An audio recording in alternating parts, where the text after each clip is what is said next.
E aí, tá pronto para aprender mais sobre rolamentos na teleaula de elementos de máquina de hoje? Então vai se preparando, porque hoje vão rolar muitas coisas que você precisa saber. Você vai ver quando é que se faz a troca de rolamentos. Vai aprender como devem ser as condições de armazenamento adequadas para eles. Vai ficar por dentro dos cuidados que a gente precisa ter durante o seu funcionamento. Vai ver como se faz a lubrificação dos rolamentos. Vai ver ainda como é que é feita a representação em desenho técnico destes importantes elementos de apoio. Agora tem uma coisa que eu não disse sobre a nossa teleaula de hoje. Você vai aprender como ouvir, sentir e observar um rolamento. Então, prepare seus sentidos porque nossa teleaula de elementos de máquinas está começando agora.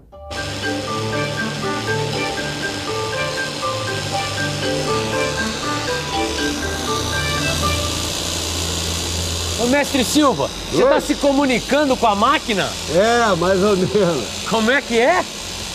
Eu te explico. Quando você quer observar como é que andam os rolamentos aí dentro da máquina, você tem que aprender a sentir. Então, o que acontece? Você vai ter que ouvir e observar o trabalho deles. Poxa, que legal, hein, mestre? É legal, porque aí você fica sabendo se vai precisar ou não fazer a troca dos rolamentos. Poxa, na verdade, eu queria aprender um pouco mais sobre esses esquemas aí.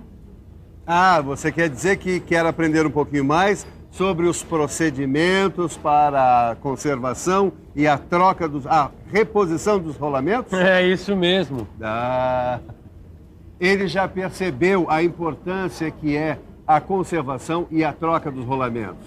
E eu tenho certeza que você já se apercebeu como é importante o assunto de hoje. Pois muito bem, então vamos ver como é importante também uma boa estocagem desses elementos. Os rolamentos precisam estar sempre disponíveis quando for necessária a troca.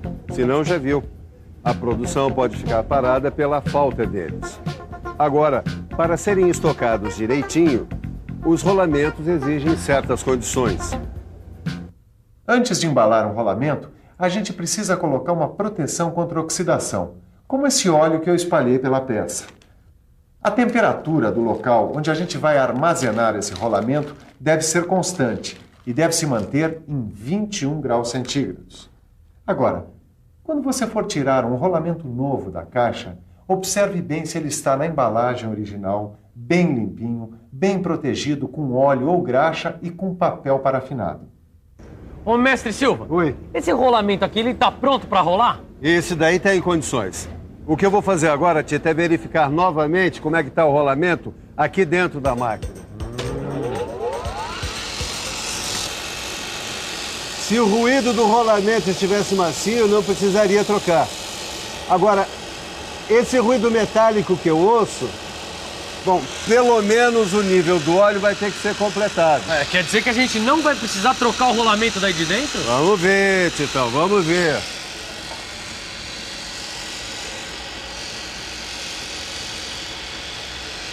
A vibração desse rolamento está meio alta. Olha.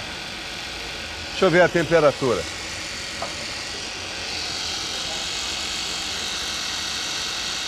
A temperatura tá meio alta, um pouco mais alta do que o normal. Deixa eu pegar o termômetro industrial, que é para verificar a temperatura corretamente, porque alguma coisa está errada com esse rolamento. Quando alguma coisa está errada, algo precisa ser feito. No caso dos rolamentos, quando a temperatura está alta, vamos ver o que um professor aqui da Escola Senai recomenda que a gente faça. Professor. Bom, quando a temperatura está alta, quando a gente percebe, enfim, que o rolamento não está funcionando bem, pode ser que tenha uma sujeira no rolamento ou ainda que ele esteja com alguma sobrecarga. Quer dizer que é um dos dois, é sujeira ou sobrecarga? Não, tem mais. Pode ser também uma folga interna muito pequena ou estar preso. E professor, é verdade que quando acontece uma pressão ou um aumento de calor vindo de fora, isso pode prejudicar o rolamento? É verdade. Um aumento de calor, assim como um aumento de pressão, pode levar um rolamento a funcionar mal. Tá, deixa eu ver se eu entendi. Então, um rolamento pode funcionar mal por causa de sujeira, sobrecarga, folga fadiga ou então com uma pressão ou um aumento de temperatura vindo de fora? Certinho, mas faltou uma coisa. Pode causar problema também a falta ou o excesso de lubrificação. Opa, então vamos ver como é que se faz a lubrificação. Presta atenção, Tito. Na hora da lubrificação, a gente tem que seguir as instruções do fabricante do equipamento que se quer lubrificar. Se for uma troca de graxa, por exemplo, a engraxadeira tem que estar bem limpinha para evitar que a poeira penetre no sistema. Ah, tudo bem, Silva. Mas e se o lubrificante for óleo, por exemplo? Nesse caso, então, a gente verifica na ficha de controle da manutenção a data da última troca de óleo. Pois bem, se o óleo estiver vencido, tá? Se estiver velho, drena-se todo ele. Agora, se o nível estiver baixo e o óleo estiver bom, então a gente deve completá-lo. E tem também a lubrificação em banho. Você conhece? Na lubrificação em banho, a gente deve seguir as recomendações do fabricante quando da troca do óleo. A temperatura de serviço, ou seja, do conjunto em que o rolamento estiver atuando, vai determinar a periodicidade da troca. Tem uma outra coisa que a gente ainda não viu. Mas o que é, mestre Silva? Como fazer a manutenção numa máquina parada para a troca de óleo e de rolamento. Esse tipo de operação exige certos procedimentos, sabe?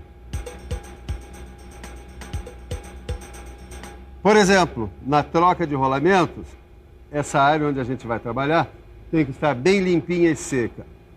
É sempre bom dar uma olhada no desenho da máquina, se estiver disponível. Certo, mestre, mas como é que a gente tira o rolamento daí de dentro? Mas calma que a gente já chega lá.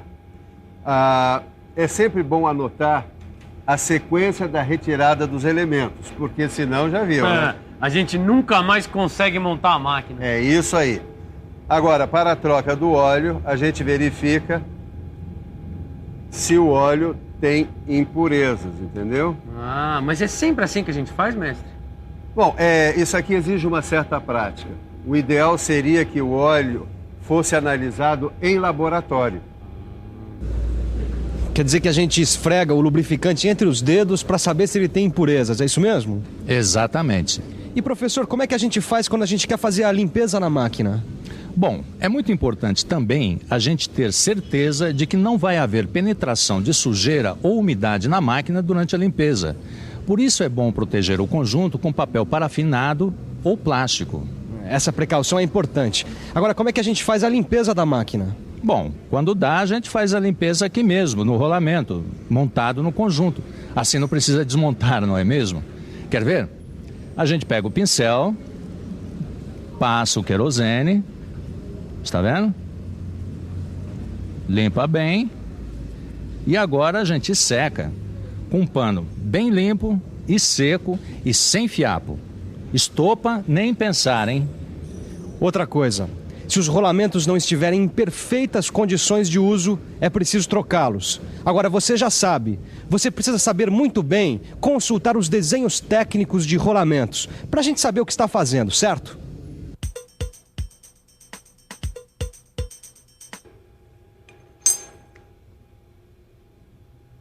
E aí, Tito, como é que tá? É, mais ou menos, viu, Silva? Ué, se você anotou a sequência, não tem problema. Você tem que prestar atenção no seguinte. Você precisa aprender a ler esses símbolos aqui. São representações técnicas. Agora, repare que as representações podem aparecer de duas maneiras. Simbólica, representação simbólica, e simplificada, representação simplificada. Olha aqui. Simbólica, simplificada. Agora eu vou mostrar para você cada uma dessas representações de alguns rolamentos que você já conheceu na nossa última teleaula. Essa aí representa o rolamento fixo com uma carreira de esferas. A simplificada é a representação da esquerda, enquanto a da direita é a simbólica. Mais uma representação, a do rolamento de rolo com uma carreira de rolos. Outra, a do rolamento de contato angular com uma carreira de esferas fica assim. Essa é a do rolamento autocompensador de esferas. Outra representação, a do rolamento autocompensador de rolos. Segue com a do rolamento de rolos cônicos e, finalmente, a do rolamento axial simples. Então, repare bem nessas representações aqui. Veja que a mesma representação simbólica pode aparecer em vários rolamentos. Poxa, Silva, eu não tinha reparado nisso. Mas você tem que ficar ligado. E olha que essas representações aqui não são as únicas, não, senhor. Tem essa daqui, ó. É a vista frontal do rolamento, que aparece desenhada em representação simbólica e representação simplificada. Poxa, quer dizer que a representação frontal pode aparecer, ou melhor, ela pode acontecer de duas maneiras? Exatamente. Agora, você sabe qual é a melhor maneira de guardar isso tudo que nós já vimos? Não seria pegar o nosso livro de estudos e fazer todos os exercícios que tem nele? Exatamente. E nesse caso é fundamental, porque senão não vai saber lidar com rolamento nenhum, hein? Bom, mas antes de estudar, que tal dar uma boa conferida na teleaula de hoje? E atenção, se liga aí que é hora da revisão. Na teleaula de hoje, a gente aprendeu mais coisas sobre os rolamentos. A gente viu como é que se faz a estocagem, a verificação, a lubrificação, a inspeção e a representação dos rolamentos em desenho técnico. Bom, com essa teleaula, a gente está encerrando mais um módulo dentro do curso Elementos de Máquinas, o módulo Elementos de Apoio. Portanto, é um bom momento para você, depois de fazer os exercícios dessa aula lá no seu livro, dar uma boa olhada nas 6 aulas que compõem este módulo. Combinado? Então tá. Bons estudos e até a próxima.